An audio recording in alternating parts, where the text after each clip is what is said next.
Okay guys, so berikut adalah teaching video mengenai limit and continuity. So kita akan lihat beberapa soalan dekat sini untuk kita lebih faham.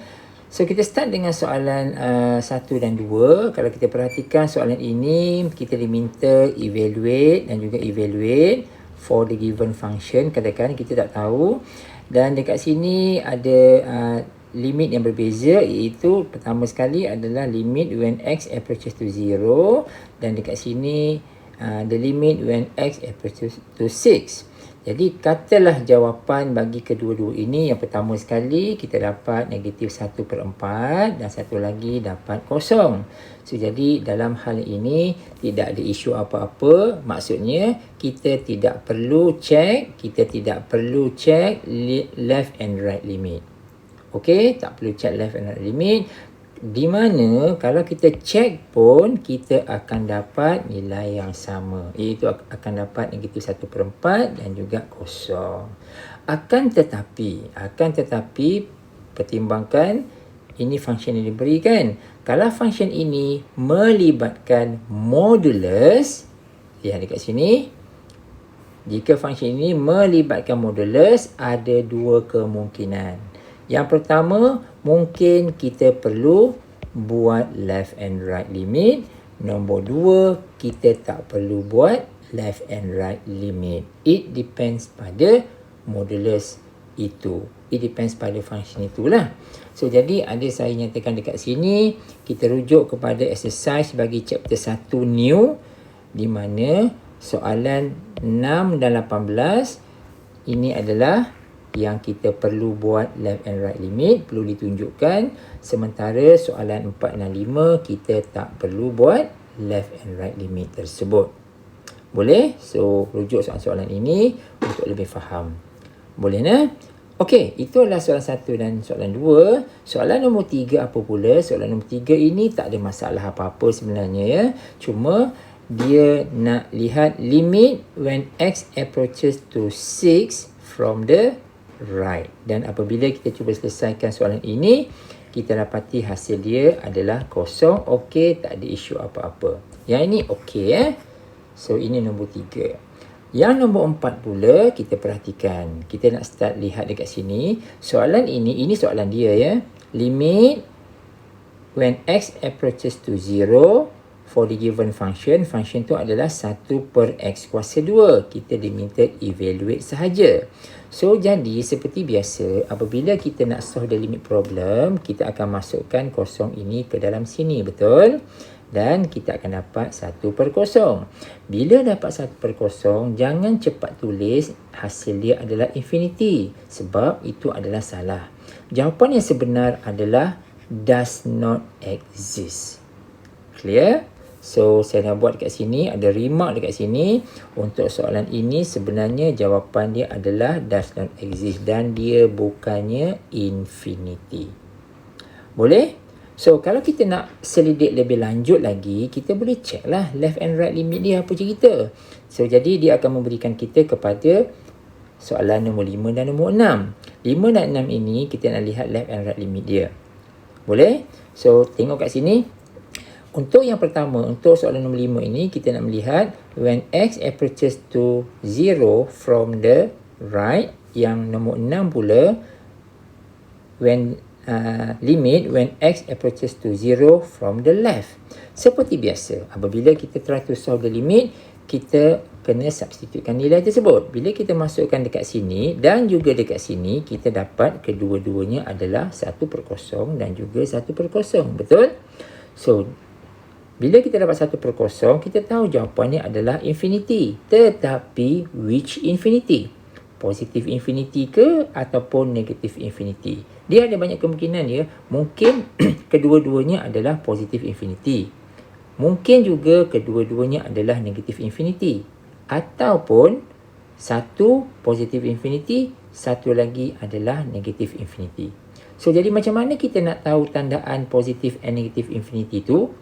Maka dekat sinilah kita perlu ambil nilai contoh bagi right and the left limit. So sekarang kita lihat dia adalah kosong, betul? Jadi kita boleh buat macam ni lah. Kita ada kosong kat sini. Kosong. Kita boleh ambil 1 kat sini. Ini stand for the right limit. Kita boleh ambil X sama dengan 1. Dan kita boleh ambil negatif 1 kat sini. Ini adalah for the left limit. Maka kita akan masukkan kedua-dua 1 dan juga negatif 1 tu ke dalam sini. See what happen.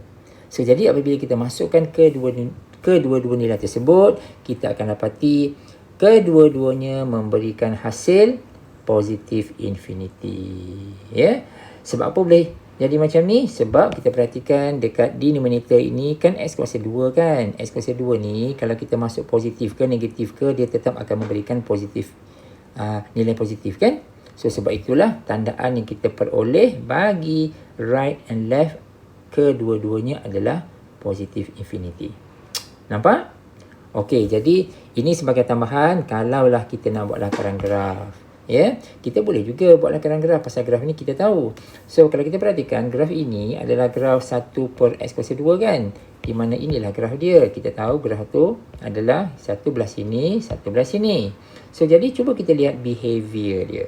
Kita kan dah kira dari atas tadi kan. So kita nak tally kan, betul ke tak betul lakaran kita ni. Jadi kalau kita perhatikan dekat sini, kita dapat tulis macam ni lah. Kita lihat ya. Apabila X ini menghampiri kosong dari sebelah kiri dan juga dari sebelah kanan, kita dapati hasil dia, Y dia akan menghampiri positif infinity. So kita lihat graf ini.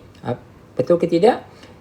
Ini apabila nilai-nilai X menghampiri kosong dari sebelah kanan, right limit, maka nilai Y dia adalah menghampiri positif infinity. Sama juga dekat sini, ini adalah left limit. Apabila nilai-nilai X menghampiri kosong dari sebelah kiri, maka nilai Y dia adalah positif infinity juga. Jadi dia tally lah dengan apa yang kita buat pengiraan dekat atas ini. Ini dan juga ini dia tally. Dan betul lah tu. So ini adalah penerangan dia, sedikit penerangan, detail penerangan bagi soalan yang ini. Tapi kalau soalan yang kita dapati, dia minta evaluate saja ya, evaluate yang ini, maka hasil dia adalah definitely yang ini. Clear? Jangan tersilap ya, jangan letak infinity. Okey, soalan nombor 7 more or less is the same dengan soalan nombor 5 tadi tu. Soalan nombor 4 tadi tu, kita tukar function dan limit sahaja. Kita perhatikan, kita nak evaluate sahaja limit when X approaches to 2 for the given function. Macam biasa, apabila kita try to substitute the limit value, kita dapat 1/0. 1/0 is does not exist. Bukannya infinity. Boleh? So, now kita nak investigate what happened to the left and the right limit. So, kita boleh detail up dekat sini macam tadi lah. So, kita jadikan dia soalan nombor 8 dan 9. Kita lihat, ini adalah our right limit. Ini adalah our left limit. Seperti biasa, bila kita masukkan ke nilai limit ini, dimasukkan ke sini, kita dapat 1/0 dan kita tahu jawapan dia adalah infinity. Tetapi which infinity? Macam mana kita nak tahu tandaan dia? Kita kena ambil nilai contoh. Jadi kita ambil contoh kat sini. Contoh kat sini. Jadi kita ada 2, katakan sini adalah 2, katakan ya. Untuk right limit, ambillah 3. Ini for the right limit. Untuk left limit, kita boleh ambil 1. Ini adalah for the left limit. So, kita masukkan kedua-dua nilai 3 dan juga 1 ini ke dalam sini. And kita nak tahu apakah tandaan yang terhasil. Jadi, apabila kita masukkan, barulah kita sedar bahawa for the right limit, dia adalah positive infinity. For the left limit, dia adalah negative infinity. Ini perkiraan kita. Okay, now kita nak lakarkan graf. So, pasal graf ni senang je sebenarnya. Ini adalah rational function kan. So, ini 1/x kuasa 2. So, kita tahu dia ada vertical asymptote dekat sini lah ya. Ini adalah vertical asymptote dia. Pengiraan dia yang inilah ya. Kamu boleh tengok kat sini. So, jadi kita tahu ini dan juga kat sini. Ini kita tahu dia punya how to sketch the graph. So, ini senang sahaja. Jadi, kita lihat behavior dia. Kita dah kira kat sini. Jadi, kita lihat behavior dia betul ke tak betul. So, untuk for the right limit. Ini for the right limit. Apabila X menghampiri 2 dari sebelah kanan, jadi nilai Y dia menghampiri positive infinity. Jadi what happen here? Ini, yang ini apabila nilai-nilai X menghampiri 2 dari sebelah kanan, nilai Y dia adalah positive infinity. Betul lah tu.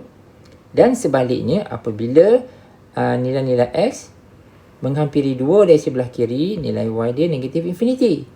So, apabila nilai-nilai X menghampiri 2 dari sebelah kiri, maka nilai Y dia adalah menghampiri positive infinity. Boleh? Okey, itu adalah penjelasan bagi soalan ini. So, jadi kesimpulannya bolehlah kita katakan, bila kita nak ambil nilai contoh ni sebenarnya.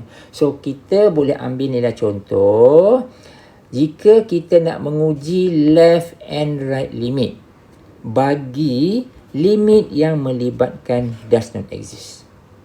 Clear? Boleh ya? Kalau kita nak lihat lah. So, maknanya kalau kita nak lihat, kalau hasil limit tu, the original punya memberikan does not exist, kalau kita nak explorekan lagi, kita nak check left and right limit, maka dari sinilah kita boleh ambil nilai contoh. Boleh guys? Okay, good. Now kita nak lihat pula kes yang melibatkan limit yang macam ni. Limit when X approaches to either positive infinity ataupun negative infinity for the given function lah. So macam ni ya. So kita mulakan dengan beberapa contoh yang mudah. Kita ambil satu contoh yang melibatkan polinomial sahaja, 5x³ macam ni kan. So kita nak lihat variasi dia. Pertama sekali kita nak lihat X approaches to positive infinity dan the other one adalah X approaches to negative infinity. So ini dengan ini sama, tetapi yang ini ada negatif dekat luar. Boleh nah? So dekat sini kita akan gunakan satu teorem yang pada bahagian highest power tu kamu boleh lihat ya. So jadi kita akan nak lihat apakah jawapan dia.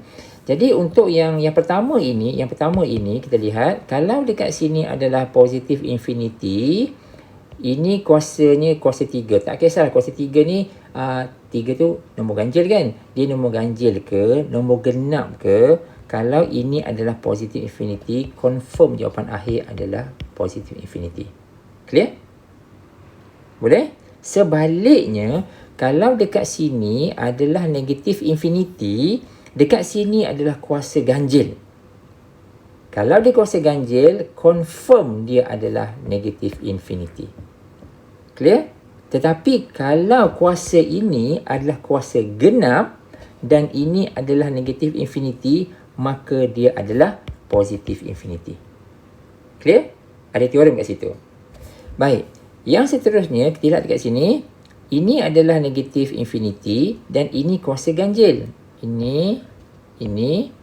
Jadi, by default, ini akan memberikan kita jawapan negative infinity. Betul? Tetapi oleh sebab dia ada negatif, so negatif, positif, maka jawapan akhir itu adalah positive infinity.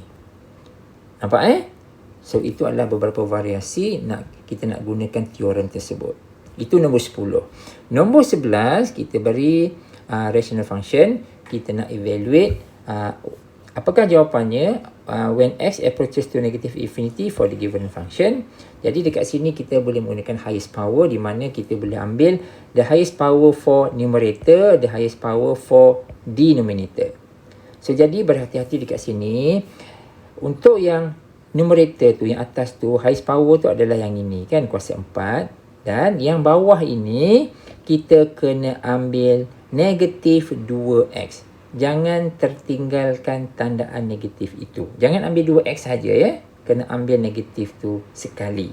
Jadi, apabila kita ambil kedua-duanya, kita permudahkan dia. Maka dari sini, kita akan dapati hasil dia adalah yang inilah. Yang ini kan. Sebenarnya kita nak solve this part. Bila nak solve this part, kita lihat ini adalah negative infinity, ini ganjil. Jadi by default dia adalah negative infinity. Betul? Tetapi oleh sebab dia ada tandaan negatif kat sini, negatif, positif. Sebab itu hasil akhir kita adalah yang ini. Clear? So macam tu lah. So kita ubah limit dia. Katakan ini adalah positif infinity. Ini function yang sama lah. Jadi lihat ya, ini positif infinity, ini whatever number pun tak kisahlah. So jadi by default kedua-dua ini positif infinity and kuasa 3 tu akan memberikan kita positif infinity. Tetapi jangan lupa ada negatif kat sini. So negatif positif, negatif infinity. Ini jawapan kita. Clear? Okay, good. Baik, yang seterusnya, yang nombor 12 ini adalah sekadar makluman saja, take note dekat sini ya. Kadang-kadang ada soalan yang memberikan kita limit yang macam ni je. Ini function yang diberi. Lepas tu dekat sini, kita perhatikan, ini dia tulis macam ni je. X approaches to infinity. So, dalam hal ini, kita bolehlah mempertimbangkan, kita bolehlah melihat dia sebagai, by right, kita kena considerkan X approaches to positive infinity. Clear? Dia tak tulis ya. Dia tak tulis, maka kita kena tahu dalam kes ini dia sebenarnya adalah positive infinity. Boleh nah?